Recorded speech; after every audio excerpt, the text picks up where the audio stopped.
Anonymous fait appel à la révolte. L'heure est grave, EDF, entreprise d'électricité principale en France, veut imposer son nouveau compteur intelligent Linky. Ces compteurs dits intelligents émettent des ondes dangereuses pour la santé. Ils communiquent par l'injection des radiofréquences CPL, courant porteur en ligne, dans tous les câbles et appareils électriques. Il est capable de communiquer à distance, il permet d'être facturé en fonction de votre consommation réelle. Remplacement obligatoire? Vous n'avez pas le choix, vous devez accepter le remplacement de votre compteur. Votre contrat prévoit que le gestionnaire de réseau peut remplacer des appareils en fonction des évolutions technologiques. Dans ce cas, les compteurs communicants viennent remplacer les anciennes générations de compteurs, qui pour les plus récents datent des années 1990. C'est la loi de transition énergétique du 18 août 2015 qui installe le déploiement de 35 millions de nouveaux compteurs Linky et son équivalent gaz par pour le gaz. Je rappelle que les radiofréquences émises par ce compteur, injectées dans tous les appareils électriques, provoquent des pannes, des incendies. Elles déclenchent ou aggravent les symptômes de l'électro-hypersensibilité et classées potentiellement cancérigènes. Le Linky permet à des opérateurs d'espacement privé d'atteindre à distance leurs appareils électriques. La ministre de l'Écologie et de l'Énergie, Ségolène Royal, souhaite accélérer le déploiement du compteur électrique intelligent, Linky, qui doit être généralisé d'ici 2020 en France et censé aider les citoyens à mieux contrôler leur consommation. Je souhaite accélérer l'objectif, il faut aller plus vite, a déclaré mardi Ségolène Royal, ajoutant cependant qu'elle ne veut pas s'immiscer dans un appel d'offres, en marge de l'inauguration d'un centre témoin d'ERF sur les réseaux intelligents. ERF a lancé un appel d'offres en 2013, dont le résultat doit être connu cet été, pour la livraison de 3 millions de compteurs à installer d'ici 2016. Des groupes comme Landi plus J, filiale de Toshiba, les sociétés françaises Itron ou Cegem sont sur les rangs. En principe, la totalité des logements français, soit 35 millions de boîtiers, doivent être équipés d'un compteur intelligent d'ici 2020. Les assurances refusent définitivement d'assurer tout risque lié au champ électromagnétique et ce, depuis 2001. Attendez-vous à de lourdes représailles venant du peuple.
Hundreds of people in the valley say they are hearing voices in their heads.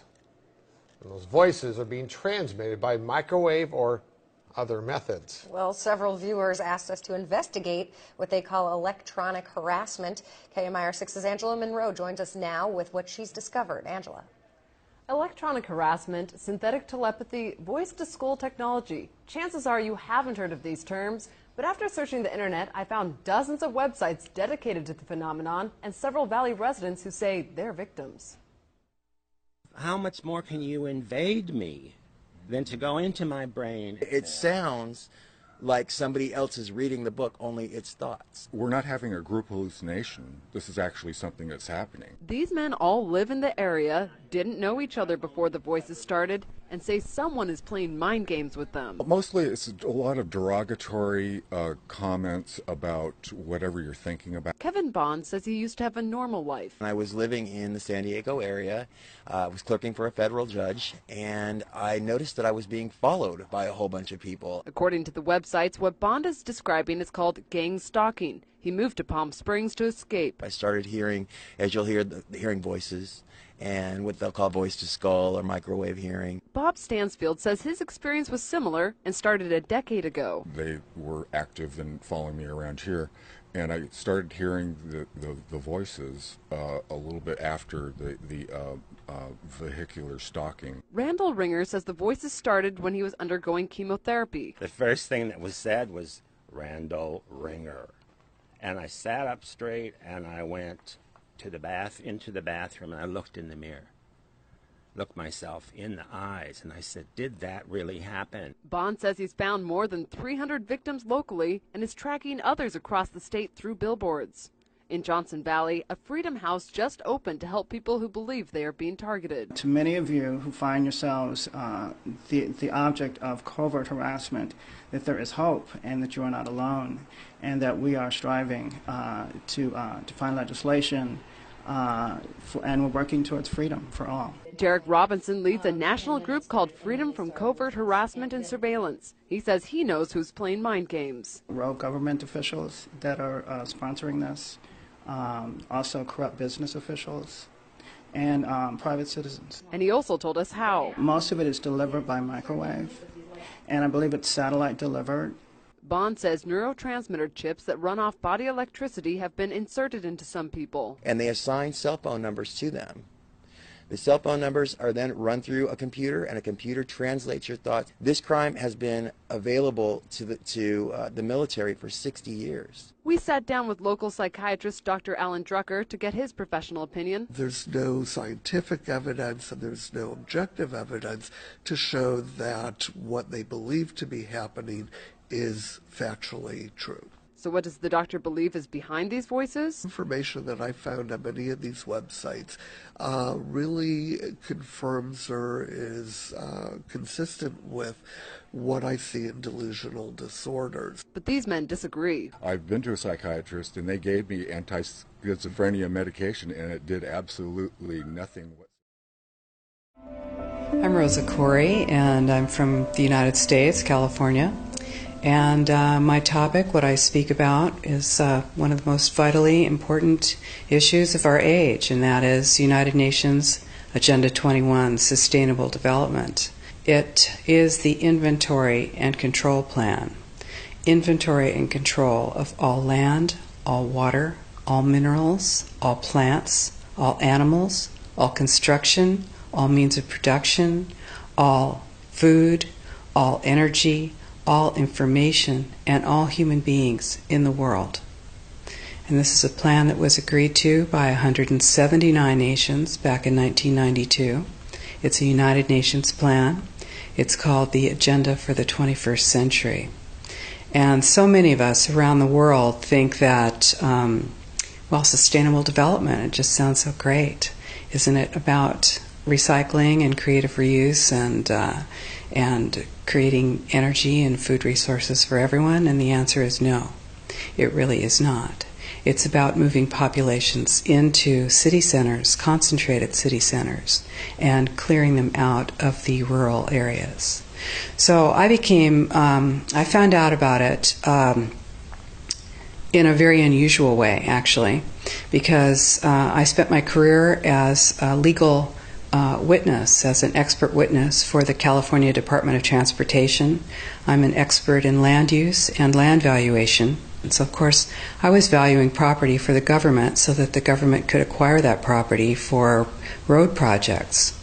And what I found about 10 years ago, or 10 or 13 years ago, was that land actually, it was very difficult to say what it was worth because you couldn't know what people could do with it because they were being restricted from using their property. And as I explored that and found that it wasn't just in the San Francisco Bay Area where I was working, it was in fact all across the nation and the world, I looked behind that and I found United Nations Agenda 21, Sustainable Development. The goal is to move everyone out of the rural areas and into the large cities, and to destroy representative government, and to move it into to a more to government by unelected boards and commissions.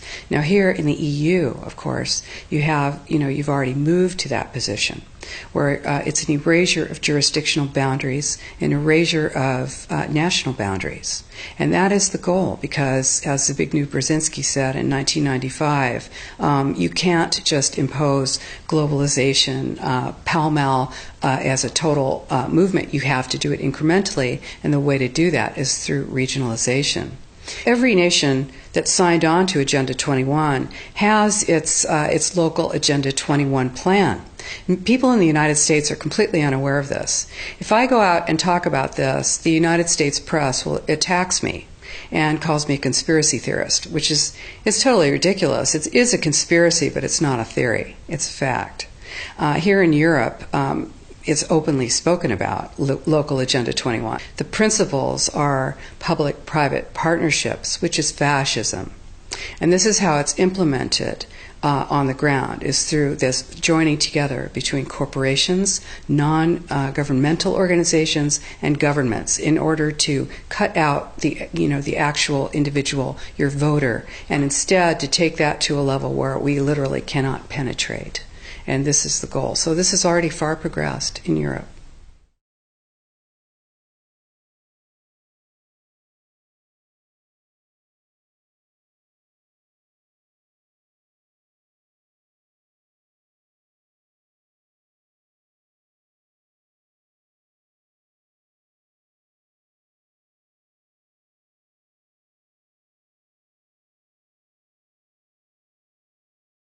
Right now in the United States, we are moving into massive regionalization. The United States has 50 states, and it's divided into cities, counties, and states, and then the federal government. Instead, Agenda 21 is top-down. It's global, regional, neighborhood, and none of those positions is elected. Now, what this truly means is if you tell people that they have to build only smart growth, high-density development in an urban center, and then no development, no buildings, no residential, no commercial can happen outside of that very, very concentrated area, then what do you have? You have a concentration camp of the future. This is exactly what it looks like. And you see, it's very much more subtle and much more sophisticated than it was when the Nazis were doing it. You are not going to get thrown on a train car. You'll have your family well monitored. You will have your energy restricted. You will have your school service cut, your sheriff service cut. You will find that you are not able to get your goods to market, and then you have to move into the city, and then you will move into this high-density development that is subsidized with our property tax dollars, and pretty soon you will have the Wildlands Project, which is predicated on moving people out of the rural areas. And this is how it happens. So, people say, well, hey, nobody's getting me off my land. Well, it's very easy. No one's going to come to your door with a gun. But they will move you off your land, and you will be in the cities. And those cities will be full capability of surveillance, monitoring, and control. These buildings, these high-density buildings, are being built with a concept of eyes on the street. You become basically a deputized police adjunct. Your job is to watch the street. Your job is to watch your neighbor. The war on terror is a war on you. And we all know this. We feel it. This is why we need to stop it. So this is our plan, is to use the courts at this point and stop this plan. And we're working on it.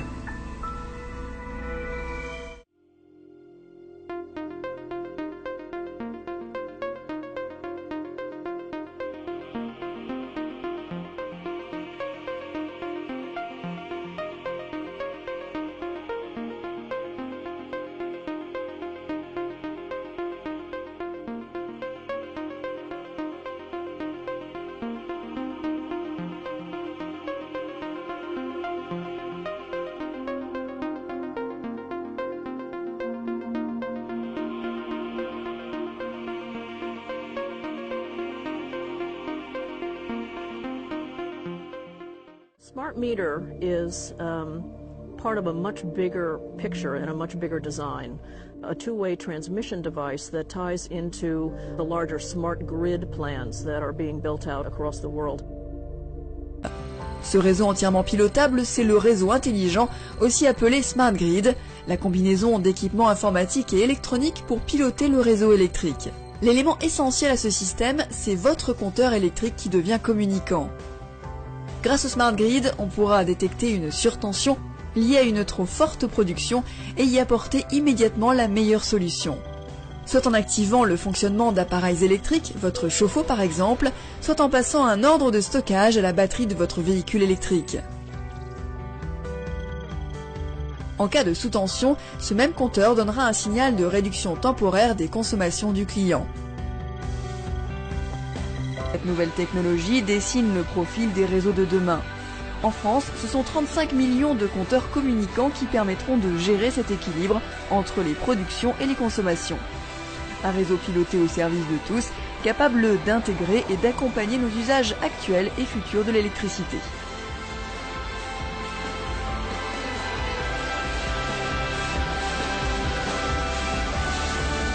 The definition of a smart grid is a wireless system that will fundamentally turn every single appliance in your home into the equivalent of a transmitting cell phone. That's every computer, every television, every furnace, every air conditioner, every coffee machine, every printer, every single appliance that you have in your house will eventually, in a smart grid, have an antenna that's embedded into it that will transmit your usage data to a smart meter on the outside of your home that will then transmit your usage data to another tower receiving a usage signal that will then go to the utility company for supposedly billing purposes. Not all signals will just be about your individual use. There will be aggregate meters that will bounce signal from house to house to house within a neighborhood that will then accumulate all of the usage data that will transmit that to the utility company. Now, what that will do is that the end metering system that is transmitting all of that data will be firing an RF signal at many, many times a second, which will increase the average homeowner's radio frequency radiation exposure exponentially. Et c'est aussi l'accès à de nouveaux usages. Donc ce compteur dit intelligent, c'est vraiment aussi un projet de société derrière une filière technologique créatrice d'emplois, puisqu'on estime à 10 000 emplois le nombre d'emplois potentiels sur la fabrication, mais il y a aussi l'installation, il y a l'entretien, il y a les nouveaux usages qui vont être portés par ce compteur intelligent. Et donc ce que je souhaite, par la loi de transition énergétique, mais aussi par la mise en mouvement des filières industrielles et de nos savoir-faire, accélérer l'objectif. Notre objectif, là, c'est 3 millions de foyers donc équipés en 3 ans. On va essayer d'aller plus vite, puisque normalement 80% des foyers doivent être équipés en 2020. Normal cell walls, fairly separated and looking healthy. So after 2 minutes of exposure in front of the smart meter at about 1 foot away, we see a totally different story. Sample 1, you can see a lot of degradation in the cells. The cell walls have been broken, and you see changes in the cells which are called mycoplasma. It shows a mutation to the cell. In the second sample, we see a different type of degradation to the cell membranes. You can see a corrugation here. This is called bottle cap formation. and it's known that this occurs due to oxidation or exposure to free radicals. So this third subject, when we did her sample, she had to be pulled away from the meter after 45 seconds because she complained about a increasingly severe headache. And here you see a phenomenon called rouleau, where the red blood cells are stacking up, which makes it very difficult for the blood to deliver oxygen to the tissues as they would be their normal function.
I'm Melissa Melton reporting for Infowars.com.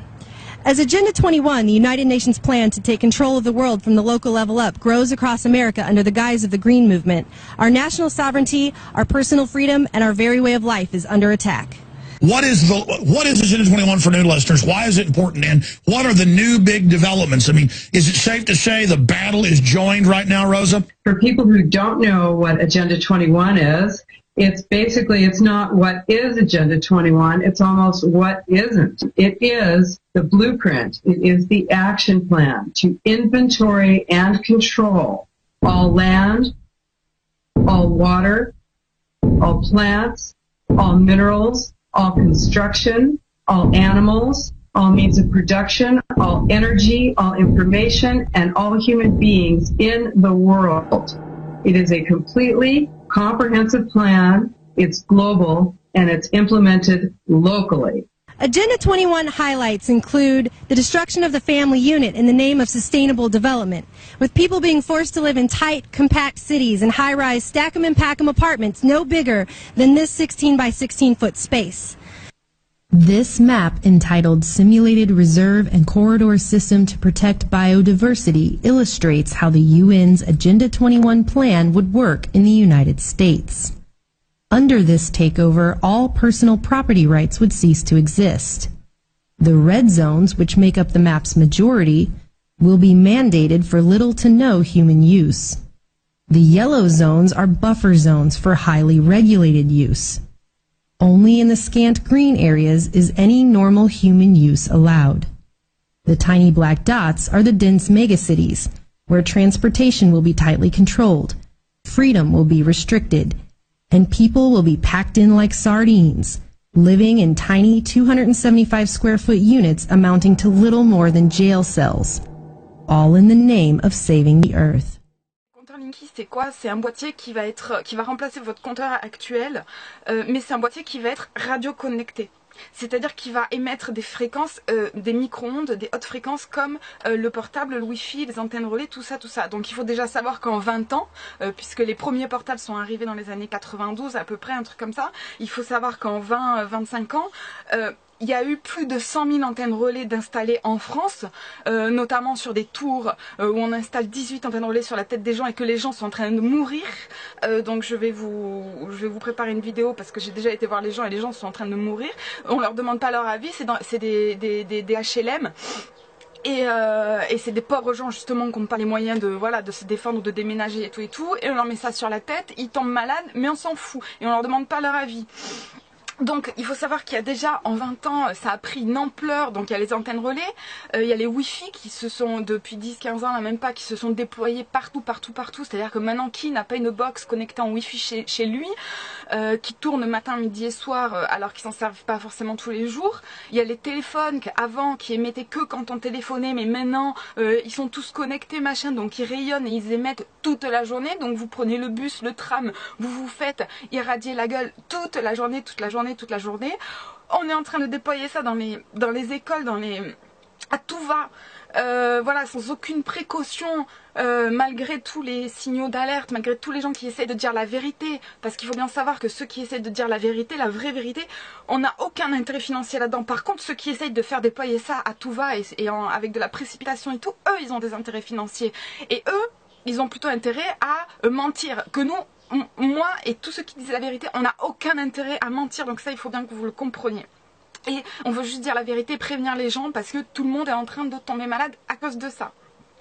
Donc les compteurs Linky, c'est quoi? C'est un petit boîtier qui va renvoyer un courant porteur de ligne, enfin je sais pas quoi là, dans tout votre courant électrique, et ce qui fait que vos objets ils vont rayonner des fréquences qui sont pas compatibles avec nous et tout. Donc déjà ça va renvoyer tout un truc pas bon dans votre habitation et tout, basse fréquence, haute fréquence, enfin je vous laisse vous renseigner parce que moi ça me prend tellement la tête que voilà. Mais surtout ce boîtier il va être radio connecté avec des antennes relais et directement avec EDF toute la journée. Donc ça va rajouter, donc je crois qu'ils veulent installer encore 100 000 antennes relais ou je sais pas combien pour pouvoir communiquer avec tous ces boîtiers.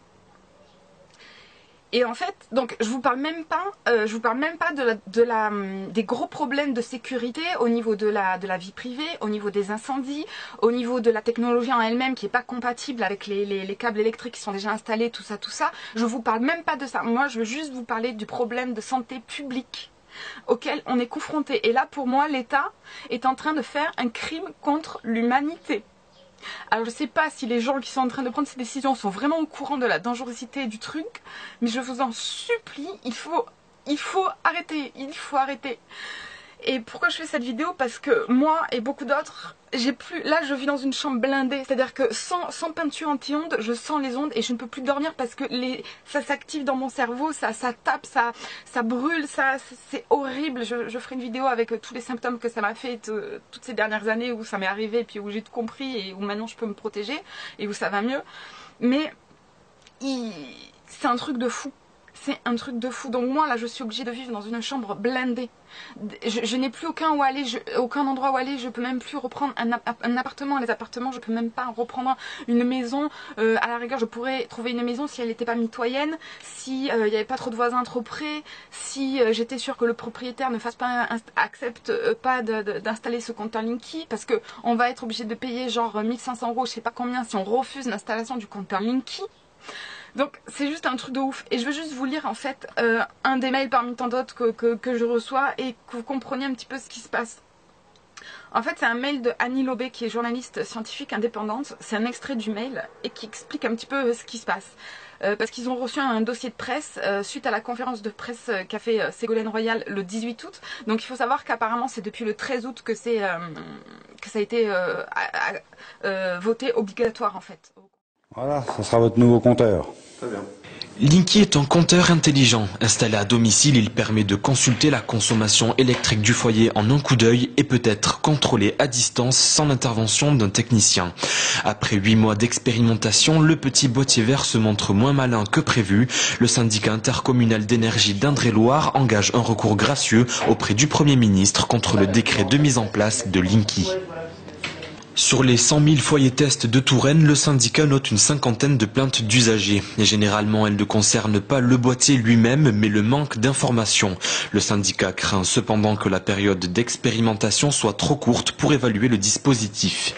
Le décret abroge un petit peu de 3 mois la durée de l'expérimentation, nous mettant un terme fin décembre, ce qui ne nous semble pas être de nature à avoir suffisamment d'amplitude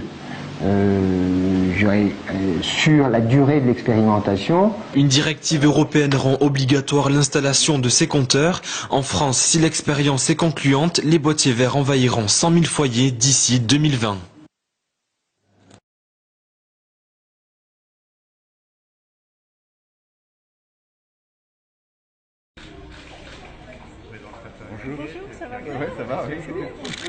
Le système de distribution doit évoluer, évolue, on l'a vu là déjà sur ce tableau, mais va continuer à évoluer. Et pour ça, si on veut véritablement que les clients deviennent acteurs de l'efficacité énergétique, si on veut pouvoir anticiper, connaître et gérer le réseau de distribution en temps réel, puisque nous allons avoir des flux de plus en plus bidirectionnels entre une production décentralisée, un système national. Donc ces équilibres, il va falloir les gérer en temps réel. Eh bien, les smart grids sont la réponse. C'est ce qui est illustré dans cette exposition. Le stockage de cette énergie étant impossible, il est indispensable d'équilibrer à chaque instant production et consommation. Donc aujourd'hui, c'est le compteur intelligent. C'est l'encouragement aussi à la filière française et j'espère européenne des compteurs intelligents. C'est aussi la citoyenneté du consommateur. C'est que le consommateur puisse maîtriser sa consommation, la comprendre, en comprendre le prix, la gérer en direct. C'est aussi l'encouragement à la production d'électricité décentralisée. Et c'est aussi l'accès à de nouveaux usages. Donc ce compteur dit intelligent, c'est vraiment aussi un projet de société. Derrière une filière technologique créatrice d'emplois, puisqu'on estime à 10 000 emplois le nombre d'emplois potentiels sur la fabrication, mais il y a aussi l'installation, il y a l'entretien, il y a les nouveaux usages qui vont être portés par ce compteur intelligent. Et donc ce que je souhaite, par la loi de transition énergétique, mais aussi par la mise en mouvement des filières industrielles et de nos savoir-faire, accélérer l'objectif. Notre objectif, là, c'est 3 millions de foyers donc équipés en 3 ans. On va essayer d'aller plus vite, puisque normalement 80% des foyers doivent être équipés en 2020. Donc si on peut aller plus vite, eh bien, on ira plus vite. Et donc j'ai l'intention d'associer les territoires, d'associer les régions, d'associer les communautés de communes, d'associer les citoyens pour que ce processus, cette feuille de route, puisse s'accélérer. To me, this sounded great on paper. Unfortunately, there are problems with how the systems work. The smart grid systems are very buggy. There seems to be a critical systemic issue with these misnamed smart meters. They're actually causing fires, in many cases, after they're installed. After hundreds of blazes with very few admissions of fault, the insurance adjusters are catching on. And he says, jump in the car, we just got a call, your house is on fire. It was true. Michael Capetto's Upper Makefield home was going up, burning from a fire in his newly installed electric meter. Well, tonight there's a major development from PECO. After at least 24 fires and more than a dozen incidents of overheating, the energy giant is halting its controversial smart meter installation program. Investigators are still getting to the bottom of what happened here, but the homeowner says the smart meter that DTE installed back in May is responsible for what happened here early Sunday morning. And my neighbors said they started seeing it spark, and it just blew out my windows, and that was it. It was over. Alex Alfaro is lucky to be alive after an electric fire destroyed his home on Beaverland on Detroit's west side. It started around 2 a.m. Sunday. It's only been a couple hours. People are offering us hundreds of dollars. Investigators from Detroit's fire department say 2 circuit boxes were connected to the smart meter outside the house, and one of them blew, starting the fire. New Zealand, for instance, 422 fires were discovered as a byproduct of the smart meter installation there. The fire department was responding to numerous fires on a daily basis when that development first came about. BC Hydro says it's removing 1,000 smart meters from homes across the province. The company says the move is just routine testing. So how many smart meter fires have there been? We've installed approximately 9 million smart meters, and we have no reports of smart meters causing fire. Not one single report. We don't. The picture, this is probably the better side of the garage. I don't know if you can see it. The meters were over here. And so the fire department basically said that the meters started the blaze? If you just took one look at the wreckage and said smart meters and walked away and never called back or came back. Well, Brittany, you were saying earlier that there was no smart meter fires, and this lady right here has pictures of her smart meter that exploded on her house. Josh, can I ask you to stop recording?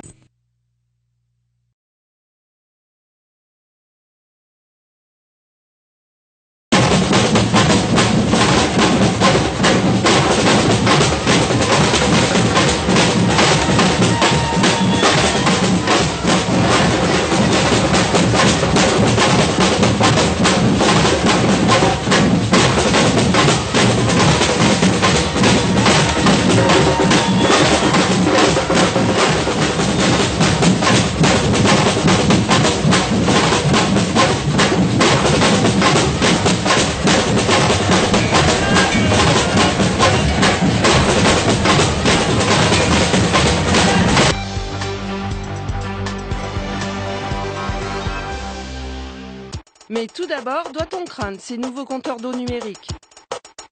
Regardez bien, toutes les 8 secondes, vous allez avoir une impulsion. Je vais vous donner le top. Top! Plus besoin d'un agent aujourd'hui pour relever la consommation d'eau des ménages, c'est le compteur lui-même qui le fait. Et c'est bien là le problème pour certains usagers. Le système de télérelevé utilise les ondes radio et Internet. Dans cette résidence, les irradiations relevées des compteurs se rapprochent de celles d'une antenne relais. Vous êtes dans une copropriété comme ça, qu'il y a 300 compteurs de ce type, vous êtes soumis à un rayonnement permanent de plus de 2,1 volts, entre 2 et 3 volts, ce qui est énorme. C'est pour ça que tous les gens sont fatigués. Odile est une électrosensible, c'est-à-dire qu'elle ne supporte aucune onde magnétique. Il y a un an, elle a fait désinstaller son compteur d'eau à distance. Pour elle, c'est cet appareil qui l'a rendue malade. J'ai commencé déjà à avoir des problèmes de tachycardie au niveau du cœur, des nausées. Et très vite, des problèmes d'équilibre, je ne tenais plus debout. Et puis, quelques temps après, carrément des vertiges où je suis carrément tombée. La solution radicale pour éviter d'être irradié par son compteur d'eau, l'envelopper. Le problème, il ne transmet plus la consommation d'eau des usagers. Des compteurs intelligents d'Hydro-Québec va bon train. La société d'État en installe en fait 6 000 par jour dans la grande région de Montréal seulement. Mais certains clients ne sont toujours pas rassurés et voient d'un bien mauvais œil cette opération. Louis-Philippe Ouimet. Chaque jour, Constance visite près de 40 résidences pour changer le compteur d'électricité. L'opération est relativement simple et se fait en un tour de main. Ce modèle-là, c'est le moins compliqué qu'on a dans tous les modèles. Ces nouveaux compteurs peuvent être lus à distance à l'aide d'un émetteur-récepteur installé à proximité. Jusqu'à présent, 450 000 compteurs de nouvelle génération ont été installés, mais ça ne fait pas l'affaire de centaines de citoyens. Je me sens attaquée dans mon milieu à moi, dans ma maison. Et Claire Maltais a mis du papier d'aluminium pour diminuer les émissions de radiofréquences de son nouveau compteur. Elle craint que les ondes transmises la rendent malade. Moi, j'ai fait de l'arythmie. C'est sûr que c'est difficile à prouver comme ça, mais étonnamment, ça a commencé en même temps que l'arrivée de ces appareils. Même si Santé Canada affirme que les nouveaux compteurs sont sécuritaires, sur Internet, de nombreux témoignages évoquent des ennuis de santé à la suite de l'installation d'un compteur intelligent. Si des gens disent ressentir des symptômes, on ne nie pas que ces gens-là peuvent les ressentir, on ne dit pas qu'ils mentent, mais ce que l'on dit, c'est qu'il est clair que ces symptômes ne peuvent pas être liés au compteur de nouvelle génération. Bonjour, monsieur. Moins d'1% des clients visités jusqu'à présent, soit 1500 personnes, ont refusé le nouveau compteur. Ils ont décidé de payer annuellement près de 200 $ pour avoir un compteur non communicant. Claire Maltais refuse de payer ce montant qu'elle juge trop élevé. Louis-Philippe Ouimet, Radio-Canada, Montréal. And these microwaves, we are more and more exposed to these devices, to these kinds of technologies, and what happens is a cumulative effect. And these smart meters will add to this, because also they are in our homes or on our homes, and so they will add to this electromagnetic pollution. And what now the science is proving is that this effect may cause cancer and other diseases. We also now have ES for electrosensibility, and more people suffer from this condition, which is actually an allergic reaction to all these microwaves. The most common symptoms will be headaches, tinnitus, and insomnia, but you can also get vertigo, heart palpitations, skin rashes, and others.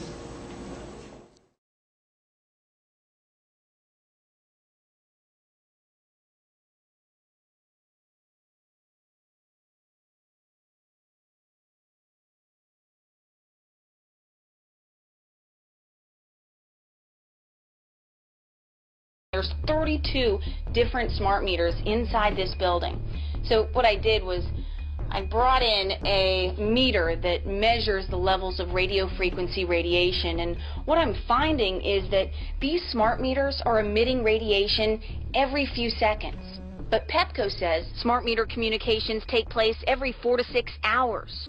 The definition of a smart grid is a wireless system that will fundamentally turn every single appliance in your home into the equivalent of a transmitting cell phone. That's every Every computer, every television, every furnace, every air conditioner, every coffee machine, every printer, every single appliance that you have in your house will eventually, in a smart grid, have an antenna that's embedded into it that will transmit your usage data to a smart meter on the outside of your home that will then transmit your usage data to another tower receiving that usage signal that will then go to the utility company for supposedly billing purposes.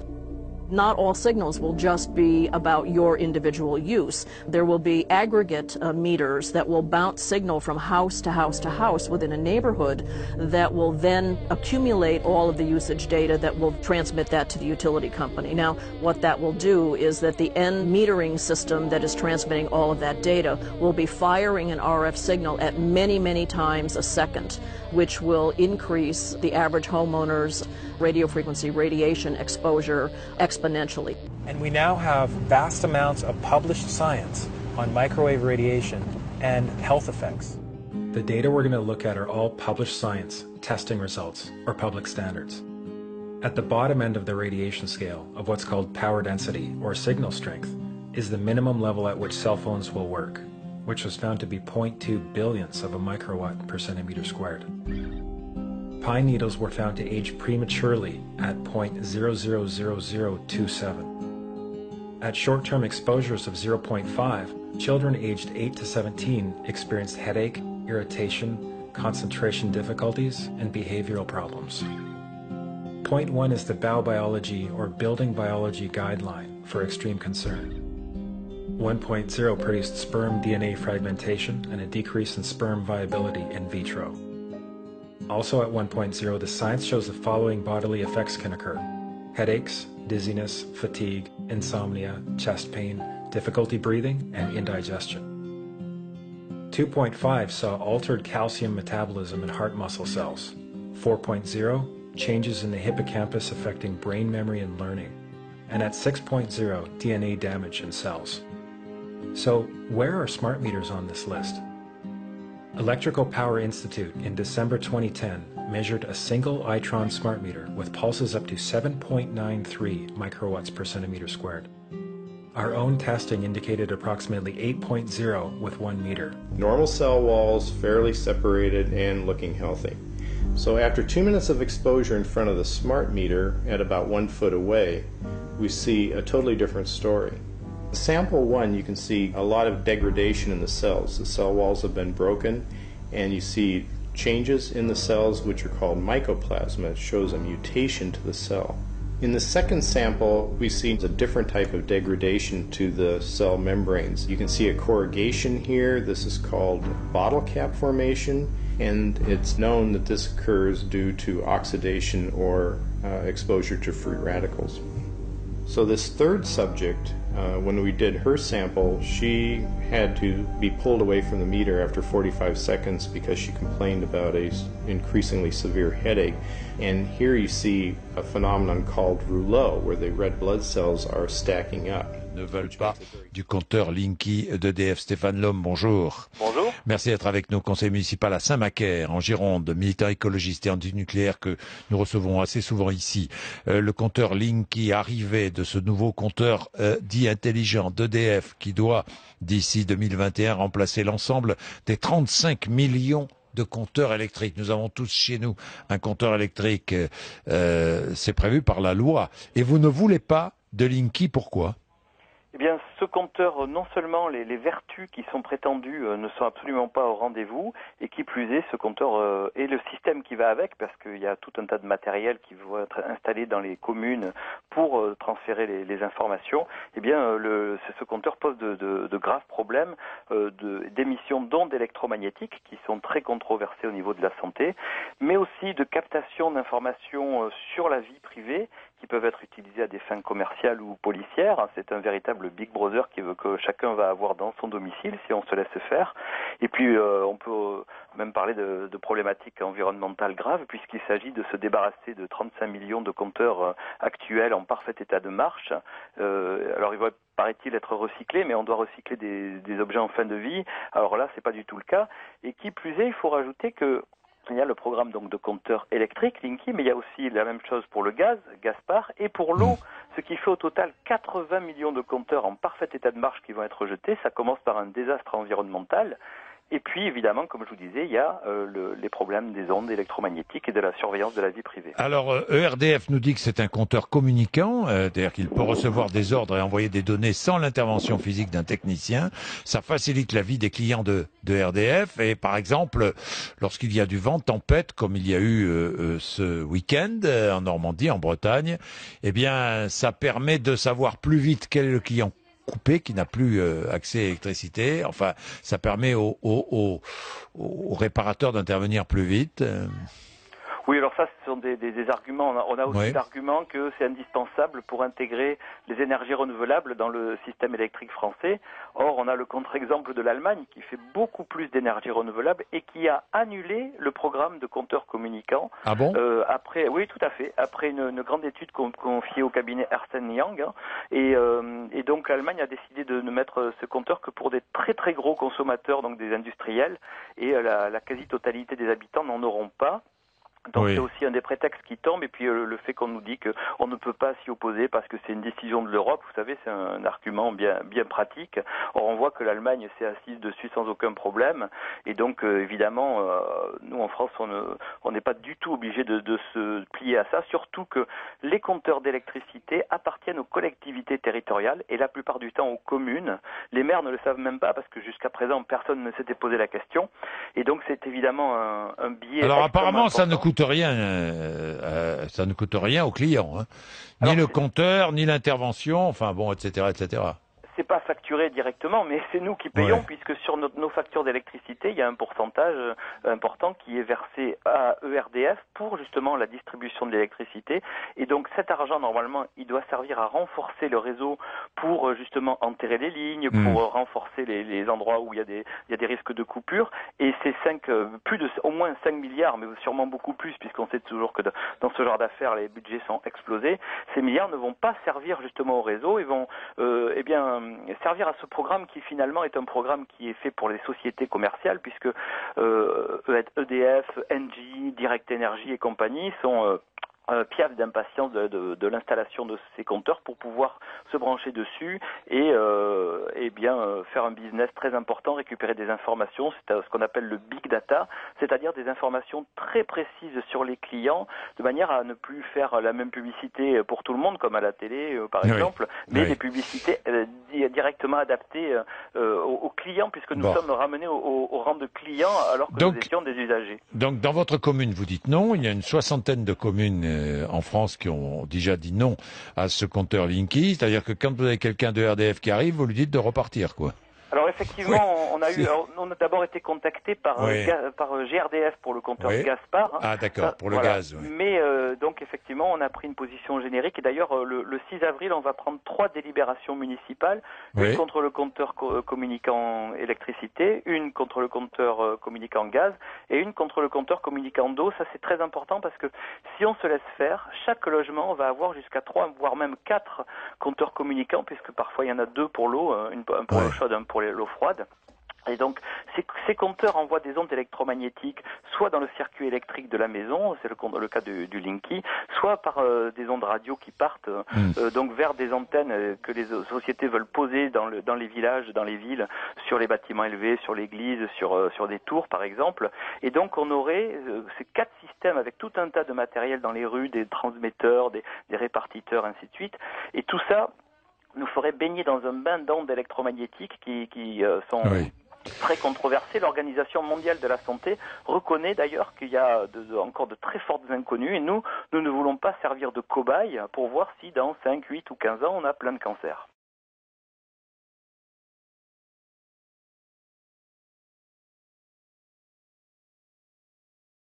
Pour de nombreuses associations, Linky va connaître toutes nos habitudes en temps réel.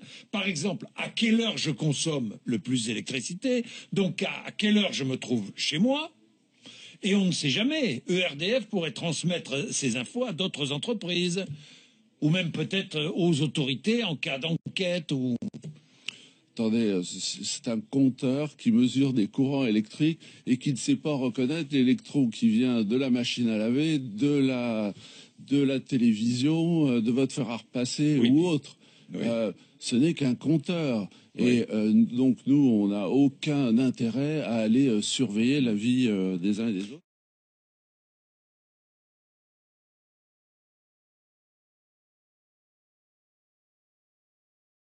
Et puis là, vous avez une courbe qui vous permet de visualiser le démarrage ou l'arrêt de certaines installations. Alors là, on a un exemple, on a un lave-vaisselle donc qui tourne, et puis un four qui, pour l'instant, fonctionne aussi. Attendez, c'est un compteur qui mesure des courants électriques et qui ne sait pas reconnaître l'électron qui vient de la machine à laver, de la télévision, de votre fer à repasser ou autre.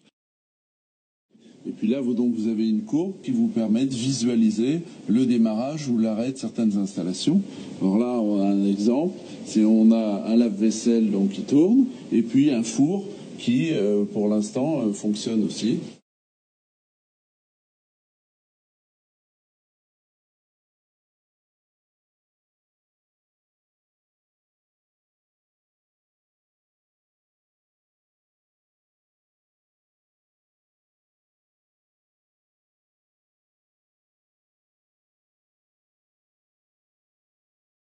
Mais deux bémols cependant. Le coût de ce nouveau compteur, 5 milliards d'euros, forcément reporté sur la facture, selon certains spécialistes. Et puis un compteur connecté, c'est peut-être des entraves à la vie privée. Non, répond ERDF, qui assure que toutes les données seront cryptées. The definition of a smart grid is a wireless system that will fundamentally turn every single appliance in your home into the equivalent of a transmitting cell phone. That's every computer, every television, every furnace, every air conditioner, every coffee machine, every printer, every single appliance that you have in your house will eventually, in a smart grid, have an antenna that's embedded into it that will transmit your usage data to a smart meter on the outside of your home that will then transmit your usage data to another tower receiving a usage signal that will then go to the utility company for supposedly billing purposes. Not all signals will just be about your individual use. There will be aggregate meters that will bounce signal from house to house to house within a neighborhood that will then accumulate all of the usage data that will transmit that to the utility company. Now, what that will do is that the end metering system that is transmitting all of that data will be firing an RF signal at many, many times a second, which will increase the average homeowner's radio frequency radiation exposure exponentially.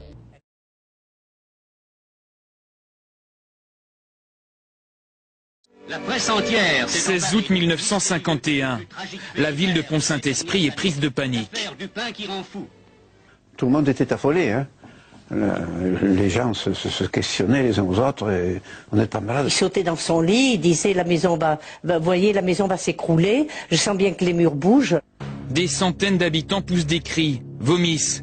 Les malades sont envoyés à l'asile. L'ancien facteur du village s'en souvient encore. Il a été interné pendant plusieurs semaines.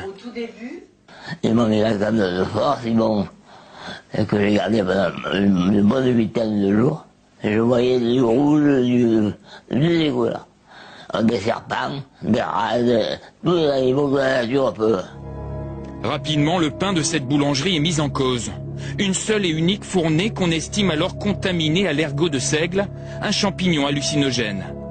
Le boulanger, pointé du doigt, doit baisser son rideau. Pourtant, les habitants de Pont-Saint-Esprit estiment qu'il est innocent. Ils n'ont jamais pensé que c'était le boulanger qui avait fait l'empoisonnement. Ils se sont rendus compte tout de suite qu'il y avait un problème du pain. Ils ont pensé à la farine. Mais la farine, vous savez, j'ai bien dit tout à l'heure, je vous dis que la farine n'était pas de bonne qualité, mais pas spécialement à la boulangerie ici. Tout le Gard en avait une très mauvaise farine. Est-ce l'ergot de seigle qui est responsable de ces morts? 5 personnes décédées après avoir mangé du pain maudit ou un pesticide utilisé à l'époque. Les scientifiques n'ont jamais tranché. Aujourd'hui, un journaliste américain avance dans un livre une autre hypothèse, celle d'une implication de la CIA. Selon 2 anciens des services secrets, Pont-Saint-Esprit aurait été l'objet d'une expérience. Pour étudier l'effet d'une drogue sur la population, le LSD, les Américains en auraient pulvérisé sur la ville et les champs de blé. Je suis tombé sur un grand nombre de références à Pont Saint-Esprit, qui étaient citées dans des documents de la CIA, de l'armée américaine et même de la Maison-Blanche. Mais la thèse de la contamination au LSD américain a pour l'instant du mal à convaincre. 59 ans après, l'affaire du pain maudit reste toujours un mystère. Certains habitants l'appellent désormais le Da Vinci de Pont Saint-Esprit. Controlled Offensive Behavior, USSR, is a 1972 U.S. Army study of Soviet mind control experimentation. The Russian directed energy weapons program focused on targeting of individuals, not groups. Soviet dissidents were the target of microwave anti-personnel weapons and mind-altering techniques that sought, quote, the total submission of one's will to some outside force. Electromagnetic weapon mind control surfaced in the 1973 Russian Conference on Psychotronic Research. The agenda for the Prague meeting included the following 5 topics: erasure of the subconscious mind, development of ESP, induction of paranormal effects in dreams, the mechanical equivalent of neuropsychic energy, and the psi gene. The Soviets were known to have potent blinding lasers. They were also feared to have developed acoustic and radio wave weapons. A 1987 issue of Soviet Military Power, a Cold War Pentagon publication, warned that the Soviets might be close to, quote, a prototype short-range tactical radio frequency weapon. The Washington Post reported that year that the Soviets had used such weapons to kill goats at 1 kilometer's range. The Pentagon, it turns out, had been pursuing similar devices since the 1960s. The Russian capability, demonstrated in a series of laboratory experiments dating back to the mid-1970s, could be used to suppress riots, control dissidents, demoralize or disable opposing forces, and enhance the performance of friendly special operations teams. Pioneered by government-funded department of the psychocorrection at the Moscow Academy Medical Academy, acoustic psychocorrection involves the transmission of specific commands via static or white noise bands into the human subconscious without upsetting other intellectual functions. Experts said laboratory demonstrations have shown encouraging results after exposure of less than 1 minute. Decades of research and development and millions of rubles have produced the ability to alter behavior on willing and unwilling subjects. In an effort to restrict potential misuse of this capability, senior Russian research scientists, diplomats, military officials, and officials of the Russian Ministry of Higher Education, Science and Technology Policy are beginning to provide limited demonstrations for their U.S. counterparts. Further evaluations of key technologies in the U.S. are being planned, and discussions are aimed at creating a framework for bringing the issue under bilateral and multilateral control. Yet these military capabilities have remained largely unknown to the U.S. and Russian public. The Department of Psychocorrection at the Moscow Medical Academy acknowledged the potential danger of this capability. The Russian experts, including George Kotov, a former KGB general now serving in a senior government ministry post, present in their report a list of software and hardware associated with their psychocorrection program that could be procured for as little as $80,000. According to General Kotov, quote, as far as it has become possible to probe and correct psychic contents of human beings despite their will and consciousness by instrumental means, results having been achieved can get out of our control and be used with inhuman purposes for manipulating the collective psyche. Unquote. The Russian authors note that world opinion is not ready for dealing appropriately with the problems coming from the possibility of direct access to the human mind. Therefore, the Russian authors have proposed a bilateral center for psychocorrection technologies where U.S. and Russia can monitor and restrict the emerging capabilities. Dr. Igor Smirnov, a Russian expert on non-lethal weapons, was brought to the U.S. for a series of meetings in Virginia in 1993. The meetings were attended by representatives of the CIA, DIA, FBI, and ARPA. Civilians included representatives of the National Institute of Mental Health and directors of biomedical research.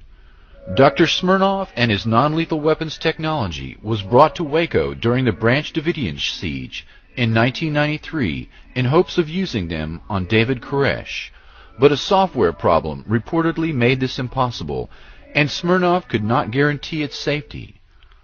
A firm called Psychotechnologies Incorporated, based in Richmond, Virginia, entered into an agreement with the Russians to share and develop this technology for American use.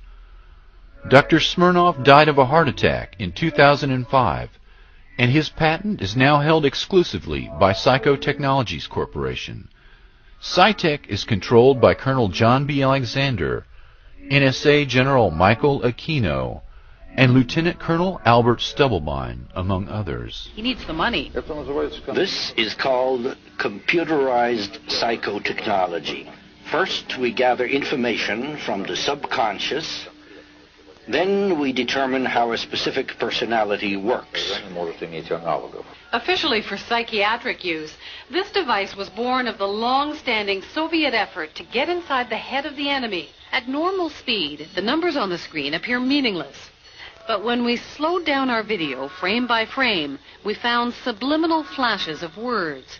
Words like fear and neurosis. These words trigger electrical activity responses in the brain and reveal private anxieties and other weaknesses. And this command, which is brought in bypassing the consciousness, has the same effect as a commandment. It's like a word of God. So we simply cannot disobey it. So we said, well, what are the applications? And they said, well, they had tested with the simple phrase, bring us cake, and that they had piped that bring us cake in white noise up to the ground level, masquerading as just machinery noise, and both the workmen outside and their colleagues who worked on the ground level within 24 hours had come at different times of the day bringing them cake.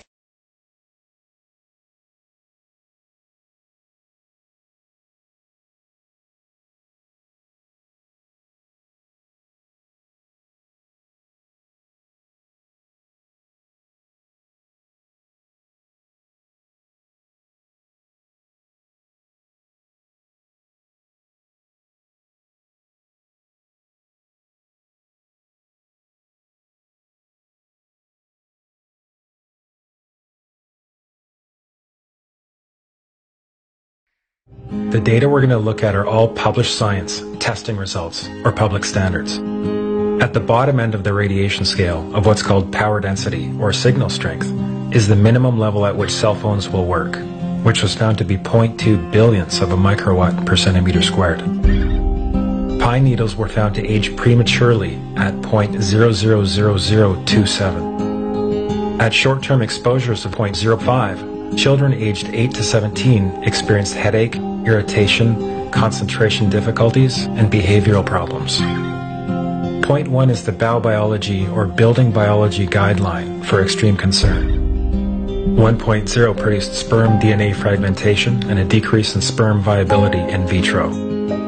Also at 1.0, the science shows the following bodily effects can occur: headaches, dizziness, fatigue, insomnia, chest pain, difficulty breathing, and indigestion. 2.5 saw altered calcium metabolism in heart muscle cells. 4.0, changes in the hippocampus affecting brain memory and learning. And at 6.0, DNA damage in cells. So, where are smart meters on this list? Electrical Power Institute in December 2010 measured a single Itron smart meter with pulses up to 7.93 microwatts per centimeter squared. Our own testing indicated approximately 8.0 with 1 meter. These tests are at a close distance, approximately 1 foot away from the meter, but an infant's crib could be just as close on the other side of the wall where the meter or bank of meters are installed. Even though there are all these known health effects at levels far lower, Switzerland, Liechtenstein, and Luxembourg see fit to set the standard at 9.5. And China, Poland, and Russia, 10.0. This is the same level at which behavior has been altered, producing reflexes of avoidance following 30-minute exposures. A room of 12 smart meters, very common and even a conservative number in an apartment building, tested at 19.8 microwatts per centimeter squared. This is hundreds of times higher than levels which clearly indicate harmful effects. So how can utilities and governments get away with forcing these devices on everyone? This is how. In Canada and the US and several other civilized countries, the safety limit is set at 600 to 1,000 microwatts per centimeter squared. This so-called safety limit is literally tens of thousands of times higher than levels which are known to damage health, according to peer-reviewed published science. One website in Central California has posted more than 300 letters received from those suffering functional impairments since having their meter, quote, upgraded. The one thing all these people had in common? Their utility did not tell them the dangers associated with the new meter. Our concern is that smart meters add to this multiple source exposure to radio frequency radiation. Radio frequency radiation that we know causes a variety of biological effects, and where we have very strong evidence that it causes disease, specifically brain cancer and other diseases.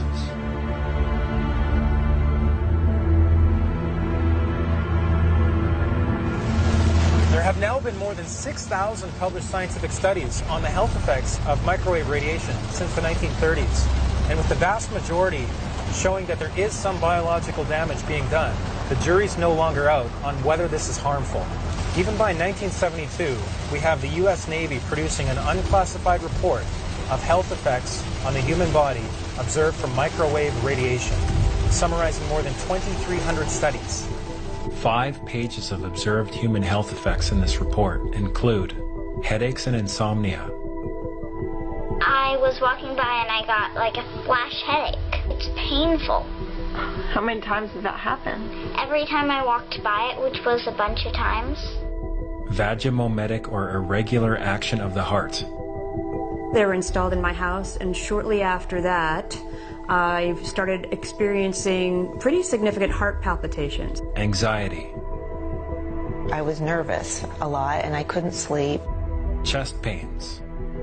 I started getting this intense chest pain. And changes in the operation of implanted cardiac pacemakers. Well, my heart would speed up to do about 170 beats a minute, and I could normally control any arrhythmia that I would have before just by meditation and relaxing. And the smart meter, I couldn't bring it down. And you found that when you were in that electromagnetic field, your heart was going to high rates of arrhythmia. Yes, and it wouldn't happen all the time. It happened the first time was 8 months after the meter was installed, and then the second time it occurred was 6 months after that, and then it went 4 months after that, and then went 2 months after that. So you became more and more sensitive. More sensitive as the time went by. And you found that when you were able to remove the meter, that you did recover. Correct, yes. Yeah.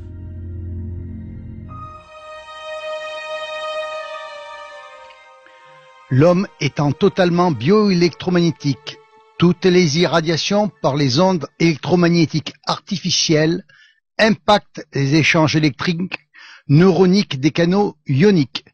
Il en est exactement pareil pour toutes les toxines, puisque cette irradiation provoque l'ouverture de la barrière hémato-encéphalique. En conséquence, il n'est pas nécessaire d'être un spécialiste des mécanismes des neurosciences cognitives pour comprendre que cette altération a un effet direct sur les fonctions biologiques des grands équilibres du cerveau, dont l'analyse et la capacité à la compréhension. C'est en quelque sorte un inhibiteur qui permet d'exercer à l'insu de l'individu un contrôle comportemental. Écoutez ce que dit un éminent neurologiste à ce sujet.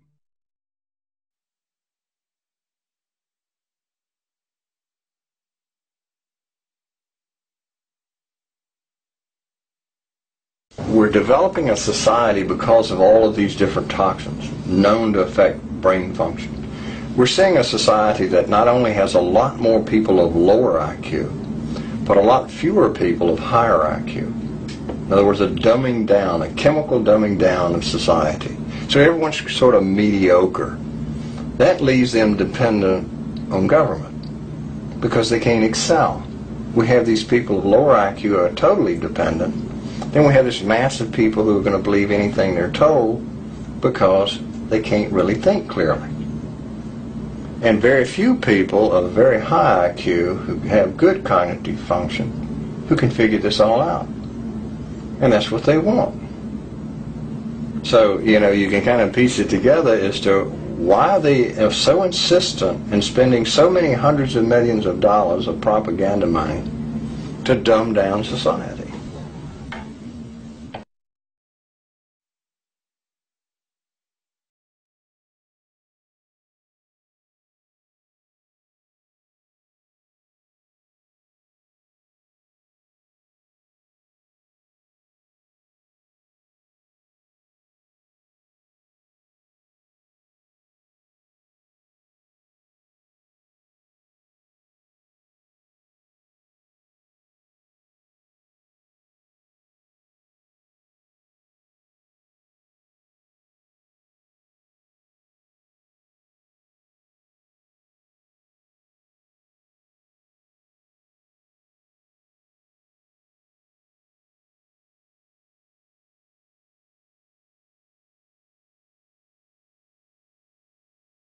Oui, j'interviens simplement pour revenir sur l'aspect CPL, le courant porteur en ligne, qu'on a présenté comme étant une alternative à la Wi-Fi.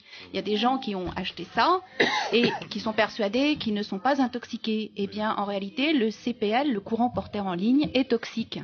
Et donc, le compteur Linky n'est pas toxique en lui-même, c'est le fait d'injecter dans le courant électrique des émissions. Le même signal que le Wi-Fi, en quelque sorte, qui peut avoir des effets aussi pervers. It is our experience as physicians that everybody is equally electrosensitive. You install this thing, measurably certain things in your health go down. You know, we're tracking now certain sensitive parameters of it. One is an inflammatory marker called TGF-beta1. Goes way, way up as soon as the smart meter is installed.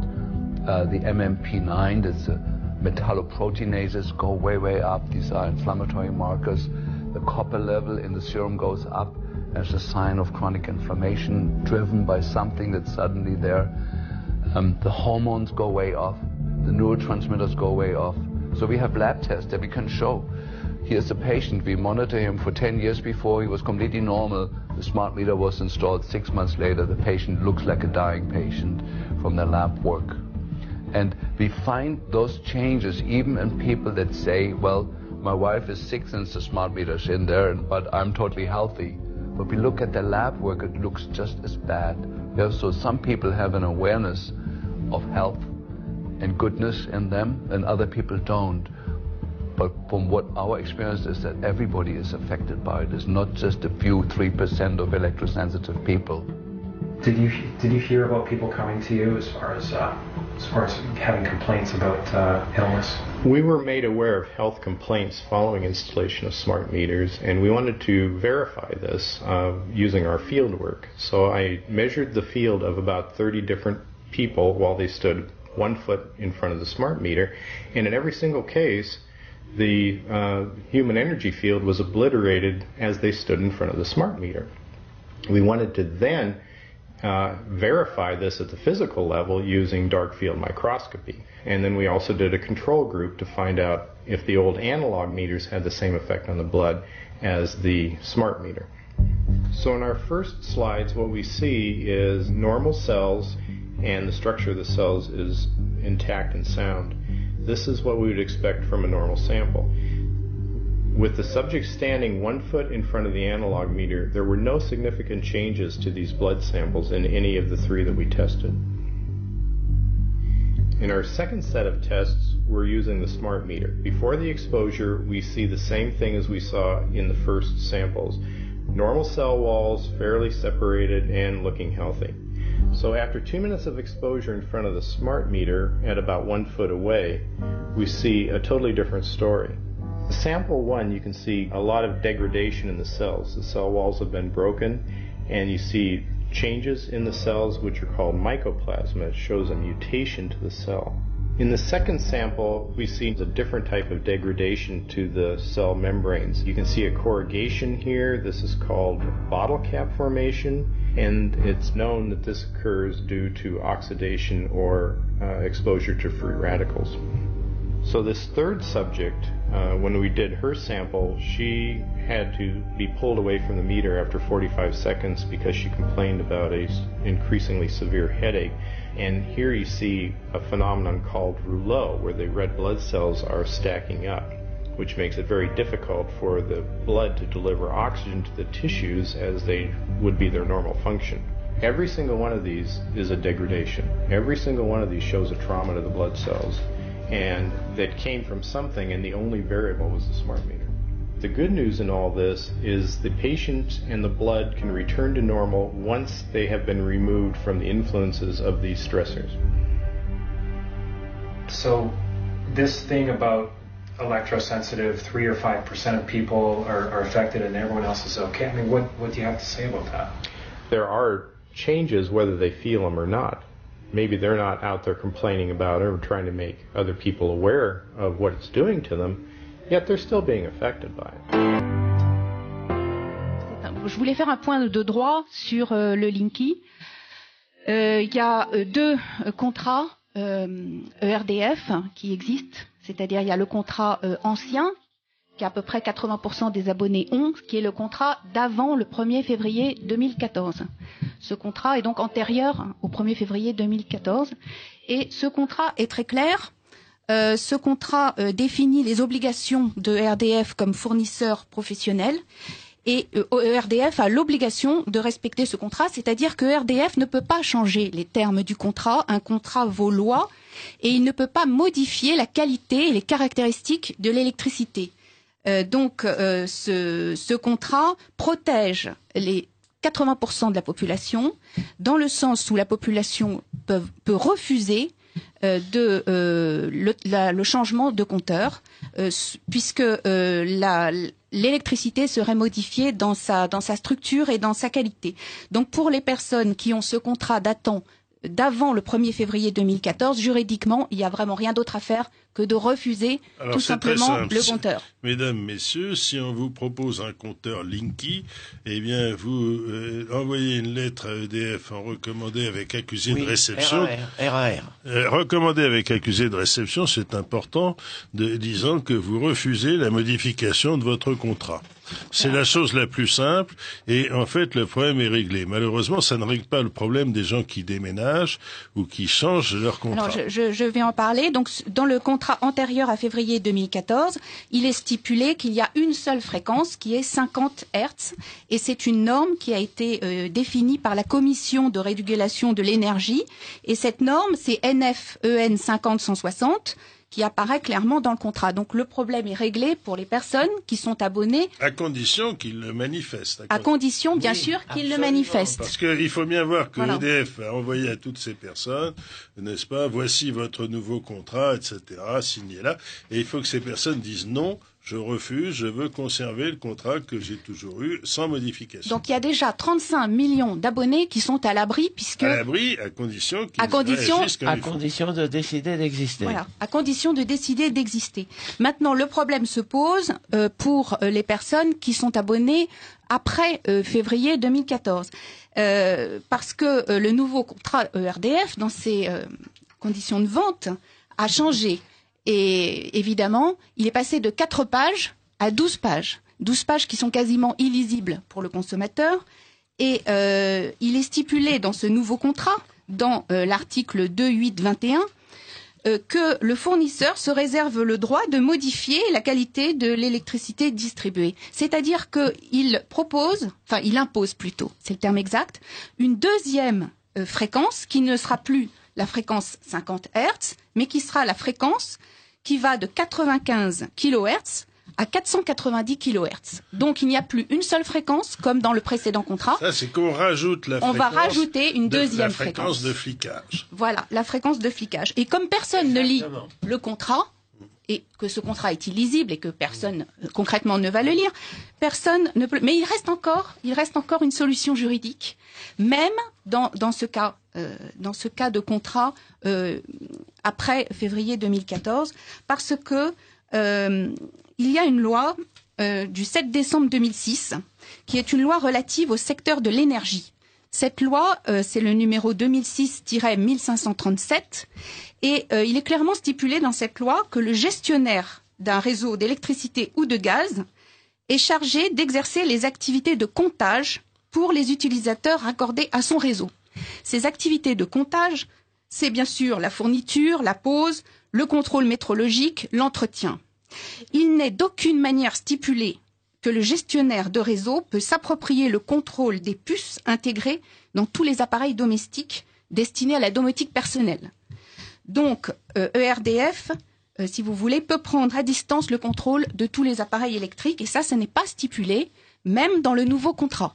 Donc, ceux qui ont la malchance d'avoir pris un abonnement après février 2014 ont toujours le recours de faire appel à cette loi, à cette réglementation 2006-1537 du 7 décembre 2006, où il est stipulé que le fournisseur d'énergie doit assurer lui-même le comptage, et donc il n'est nulle part stipulé que ERDF a le droit de tout savoir sur votre installation à distance et de faire ce qu'il veut de vos appareils électriques à distance. À la limite, ça veut dire qu'avec ces trois arguments, une personne qui veut se battre a les moyens de gagner. Sauf que, je vais vous dire ce qui va se passer. Et si vous voulez, j'ai vu ce genre de situation à multiples reprises. EDF, je n'ai pas rien contre l'EDF, mais c'est un État dans l'État, et ils ont tendance à passer outre la légalité. Et vous allez un jour avoir des gens qui vont sonner à votre porte en disant « c'est nous l'EDF, on vient changer votre compteur ». Et à ce moment-là, il faut les dire « non, monsieur, vous ne changerez pas mon compteur, je m'y oppose ». Parce que, pour ces raisons que vous avez dites. Et ils vont dire, une fois que le compteur est changé, ils vont vous dire, on peut pas vous remettre l'ancien. Je précise, cher professeur, que à partir du moment où Nextop a extériorisé ses informations juridiques, c'est-à-dire, grosso modo, en 2013, comme par hasard, ERDF en a eu conscience, et comme par hasard, ERDF s'est appliqué à mettre en conformité son contrat. Oui, mais je dirais que ce qui est important là-dessus, c'est quand même, malgré tout, d'éviter les abus de droit. Et je vais vous donner un exemple. Un jour, disons dans une maison où j'habite, je vois par exemple des employés de l'EDF arriver, et j'ai dit, qu'est-ce que vous faites? Ils disent, on va faire passer une ligne électrique au-dessus de ce jardin. J'ai dit, vous sortez, je m'y oppose, j'appelle la police. Ils l'ont pas fait. Et pourquoi? Parce qu'ils n'en avaient pas le droit. Mais si je n'avais rien dit, ils auraient passé une ligne au-dessus de mon jardin, et une fois que la ligne est installée, allez donc obtenir qu'elle soit supprimée. C'est-à-dire, ce que je crains, c'est l'abus de droit, au sens suivant, c'est-à-dire, vous avez pas mal de personnes crédibles, qui n'écoutent pas nécessairement Radio Courtoisie, autrement elles auraient un minimum de moyens pour se défendre, qui vont voir arriver chez elles un jour des employés de l'EDF qui disent « Écoutez, madame, monsieur, on vient changer votre compteur pour vous mettre un compteur neuf ». Et sans se rendre compte, ils seront installés avec ce nouveau système et il faut absolument résister. Alors je dis, je n'ai rien contre la modernité, mais ceci est dangereux. C'est-à-dire qu'il est dangereux d'avoir toutes ces données personnelles qui transitent par ceci, qui soient non seulement accessibles par l'EDF, mais qui soient accessibles en fait de n'importe qui. C'est-à-dire que les cambrioleurs pourront tout de suite savoir si la maison isolée à la campagne est occupée ou pas, sans même avoir besoin d'y rentrer. C'est-à-dire si par exemple l'encéphalogramme de la consommation électrique est plat, ils savent qu'il n'y a personne, pas de gardien, et ainsi de suite, et ils peuvent y aller sans aucune hésitation. Donc voilà ce qui nous menace. Alors cette menace est assez inquiétante et en fait ça dépasse largement le niveau des ondes. Oui. Parce que si vous voulez, on est maintenant de plus en plus menacé dans, si vous voulez, l'intégrité personnelle, puisque en pratique, je pense que la logique voudrait que chaque personne ait le droit à sa vie privée, ce qui en fait est totalement étranger à notre bon gouvernement ou aux entreprises qui en dépendent. Alors, comme vous savez, d'après ce que vous dites, cette loi va passer devant le Sénat, le projet de loi. Début juin. Début juin. Donc, ça sera avant cette émission. Nous engageons les auditeurs à bien vouloir se renseigner sur ce qui s'est passé et à préparer leur défense le cas échéant. Oui. Alors, nous rappelons à tous nos auditeurs que ce libre journal des sciences et techniques est diffusé toutes les 4 semaines et surtout, je voudrais insister pendant les 2 ou 3 minutes qui nous restent pour dire que je ne saurais trop vous conseiller, chers auditeurs, d'aller avec Internet vous branchez sur le site web de l'association Robin des Toits, ça s'écrit comme ça se prononce en un seul mot, c'est www.robindetoits, TOITS et Robin au singulier.org, où vous trouverez tous ces renseignements sur le site web et également vous pouvez contacter cette association avec l'adresse internet contact@robindetoits.org. Et bien sûr, vous avez aussi une autre association qui se bat contre ces compteurs intelligents. Ils sont peut-être intelligents, mais ils sont totalitaires malgré tout, parce que l'un n'exclut pas l'autre. C'est l'association Next Up. Alors, le tiret, c'est une barre horizontale. Le tiret du 6. Le tiret du 6. Et là-dessus, c'est très important. Alors, maintenant, je saurais trop aussi engager les gens à faire attention à débrancher leurs appareils électroniques de Wi-Fi, de Bluetooth, de tout ce qu'on veut, chaque fois qu'ils ne s'en servent pas, ou même parfois s'en servir le moins possible, et surtout, si vous voulez, de bien constater que si jamais ils souffrent de ces différents syndromes, de se poser la question de relation de cause à effet.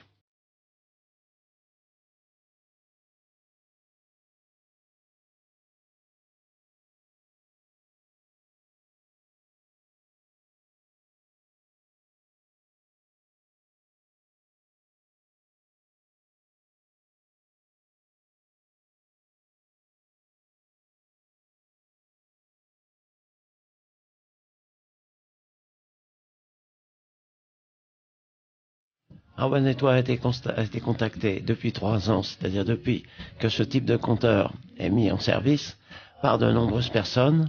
Et je tiens à préciser que un certain nombre de gens, plusieurs milliers, ont suivi nos indications et ont refusé d'une façon officielle l'installation de compteurs. Il y a plusieurs milliers de personnes, à ma connaissance, qui ont refusé et qui ne les ont pas. Et chez aucune de ces personnes, aucune des menaces qui ont été proférées contre eux n'a été mise à exécution parce qu'il n'y avait pas de support légal. Voilà. Ben écoutez, merci. Et grâce à des gens comme vous, Marc Sandrier et Madame Irène Sotti de Chalon, eh bien, nous avons des renseignements précieux pour notre santé et notre intégrité personnelle.